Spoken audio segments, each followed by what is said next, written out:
বর্ষার রাত, ঘড়িতে তখন 11:15। জিটি রোডের ধারের এক নির্জন বাসস্টপে দাঁড়িয়েছিল অয়ন।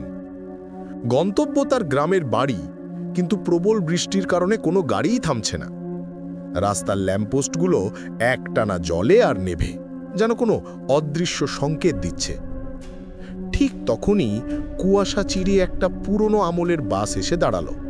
বাসের গায়ে লেখা মা কালী ট্রাভেলস। অয়ন একটু হুয়াক হলো, এই রুটে এমন লক্কর ঝক্কর বাস আগে কখনো দেখেনি। কিন্তু উপায় নেই, তাই সে উঠে পড়ল। বাসের ভিতরটা আবছা অন্ধকার, শুধু একটা টিমটিমে হলুদ বাল্ব জ্বলছে। বাসে যাত্রী প্রায় জনাবিশেক, কিন্তু অদ্ভুত ব্যাপার হলো কেউ কোনো কথা বলছে না। পিন পতন নিস্তব্ধতা, সবার দৃষ্টি সামনের দিকে স্থির। আর একটা ভ্যাপসা গন্ধ, যেমন পুকুরের পচা পাক বা শ্যাওলার বন্ধ হয়, ঠিক তেমন। অয়ন মাঝখানের একটা সিটে বসল। তার পাশের সিটে এক বৃদ্ধ বসে আছেন, যার পরনের ধুতি পাঞ্জাবিটা সম্পূর্ণ ভেজা, যেন তিনি সদ্য স্নান করে উঠেছেন। অয়ন জিজ্ঞেস করল, দাদু, বাসটা কতক্ষণে পৌঁছাবে? বৃদ্ধ কোনো উত্তর দিলেন না, শুধু ধীরে ধীরে ঘাড় ঘুরিয়ে অয়নের দিকে তাকালেন। অয়ন শিউরে উঠল।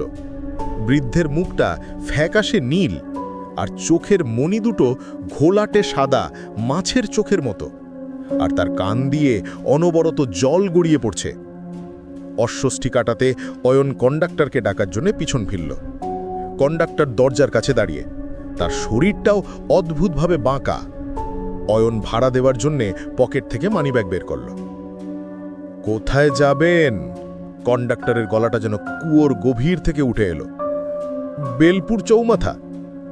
এই বাস তো চৌমাথায় থামে না, এই বাস সোজা যায় জলসাঘরে। অয়ন বুঝতে পারল না, জলসাঘর? এই রুটে তো এমন কোনো জায়গা নেই। হঠাৎ তার চোখ পড়ল বাসের ড্রাইভারের দিকে। আয়নায় ড্রাইভারের মুখটা দেখা যাচ্ছে না, কিন্তু তার হাতগুলো, হাড়সার মাংসহীন দুটো কঙ্কালের হাত স্টিয়ারিং ঘরে আছে। অয়ন এবার সত্যি ভয় পেল।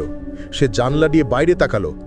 বাইরে তখন প্রবল ঝড়, কিন্তু বাসের চাকার কোনো শব্দ হচ্ছে না।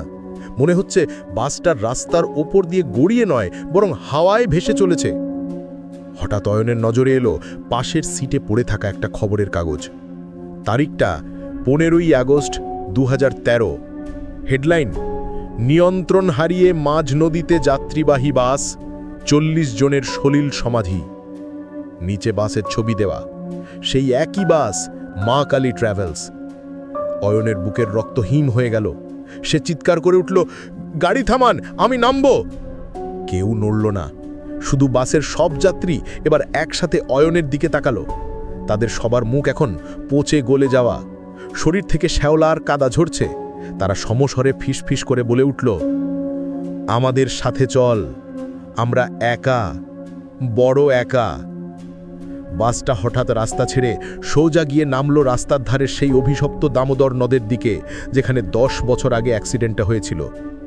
অয়ন দরজার দিকে ছুটল, কিন্তু দরজাটা ঝালাই করা লোহার মতো শক্ত হয়ে আছে।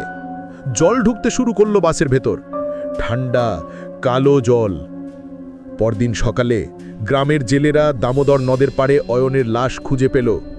তার শরীরটা এমনভাবে ফুলে আছে যেন সে বহুদিন ধরে জলের নিচে ছিল।